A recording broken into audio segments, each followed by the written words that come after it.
एक आदमी था। लोगों ने उसका नाम उंगली माल रखा था। कुछ घटित हुआ। उसे लगा कि समाज उसके साथ अन्याय कर रही है और वह क्रोधी व्यक्ति बन गया।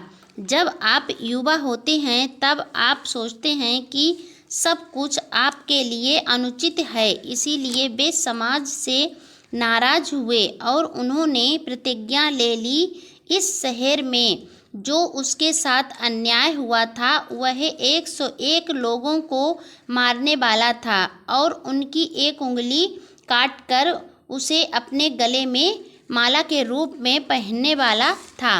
वह यही करता रहा। उसे जंगल में रखा गया था, लेकिन कई अन्य स्थानों पर जाने का यही रास्ता था। लोग इस ओर जाने से कतराते थे। कुछ ही वर्षों में उसने 100 लोगों की हत्या कर दी। वह तो बस अपनी हवस मिटाने के लिए एक और चाहता था।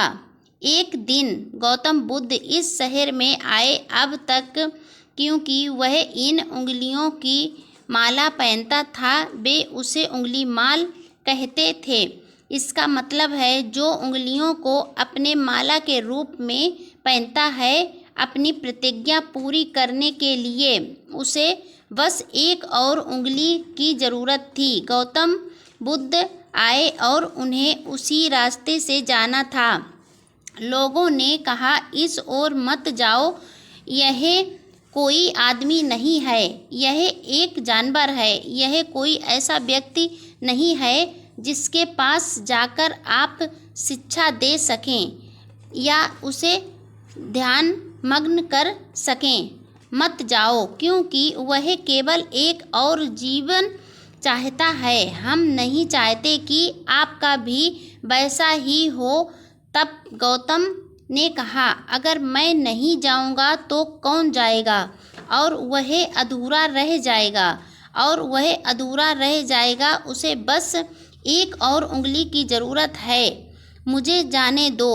तो वह चला गया। उंगली माल एक चट्टान पर बैठा हुआ था और उसने इस भिक्षु को चुपचाप आते देखा। अब तक वह आदमी प्रतिष्ठा का आनंद ले रहा था। लोग उससे डरते थे और उसे यह अच्छा लगता था। इनके नाम मात्र से ही लोग काँप उठते थे। तो वह चट्टान पर बैठकर उसने इस भिक्षु को यह बताने के लिए दहाड़ लगाई कि मैं यहाँ हूँ और यह तुम्हारा अंत आ रहा है। गौतम ने उसकी ओर देखा और चेहरे पर मुस्कान लेकर चुपचाप चलता रहा। उन्हें ये पसंद नहीं आया। आमतौर पर जब लोग उसे देखते थे, सुनते, तो अपनी जान बचाने की चाहत में इधर उधर भागते। उसे वह पसंद आया। यह आदमी बस चल रहा था, बस चट्टान से कूद गया और उसके सामने आकर खड़ा हो गया और बोला, तुम कौन हो और क्या आप जानते हैं मैं कौन हूँ? उन्होंने अपनी माला सभी उंगलियां दिखाईं। क्या आप मेरे बारे में जानते हैं? गौतम ने कहा, अच्छा, मैंने तुम्हारे बारे में बहुत कुछ सुना है। इसके बारे में क्या? और वह चलता रहा। तुम्हें क्या लगता है कि तुम कहाँ जा रहे हो? जब मैं तुमसे बात कर रहा हूँ तब भी तुम जा रहे हो। गौतम ने कहा, मेरा जाना तो बहुत पहले ही बंद हो गया था। हम आ चुके हैं। आप ही हैं जो कहीं जाने की कोशिश कर रहे हैं। तब उंगली माल हंसा। उन्होंने कहा, बकवास ही, एक पागल आदमी हो। मैं तो खड़ा हूँ और तुम कहते हो कि मैं जा रहा हूँ। आप चल रहे हैं और आप कहते हैं कि आप नहीं जा रहे हैं। तुम्हारे साथ क्या गलत है? गौतम ने कहा, मैं बहुत समय पहले आ रहा हूँ, मुझे कहीं भी नहीं जाना है। आप ही हैं जो कहीं जाने की कोशिश कर रहे हैं, लेकिन तुम्हें नहीं पता कि वहाँ कैसे जाना है। तुम्हें मेरी उंगली चाहिए या तुम्हें मेरे गर्दन चाहिए। आपके पास पहले से ही उंगलियां हैं, आप मेरा सिर लटका सकते हैं और यह हार के लिए एक अच्छा पेंडल होगा, क्योंकि मेरा काम हो गया, मैं आ गया हूँ। इससे कोई फर्क नहीं पड़ता कि मैं शारीरिक रूप से कहाँ हूँ या नहीं। आप जो चाहते हैं वो कर सकते हैं। मरने का मज़ा तभी है जब वे डरे हुए हों और मारना नहीं चाहते हों। तब कोई मारना चाहता है और उसे कोई परवाह नहीं है, तो इस आदमी को मारने से क्या फ़ायदा। और ऐसा लगता है कि अगर वह इंसान आदमी को मार भी दे तो भी उसकी 101 जन्मों की वासना पूरी नहीं होगी। यही आदमी उसे खुशी नहीं देता है। फिर उसने कहा, रुको, तुम मुझे बताओ कि यह किस बारे में है। आप चल जा रहे हैं और आप कह रहे हैं कि आप आ गए हैं और आप नहीं चल रहे हैं। मैं हिल नहीं रहा हूँ और आप कहते हैं कि मैं हिल रहा हूँ।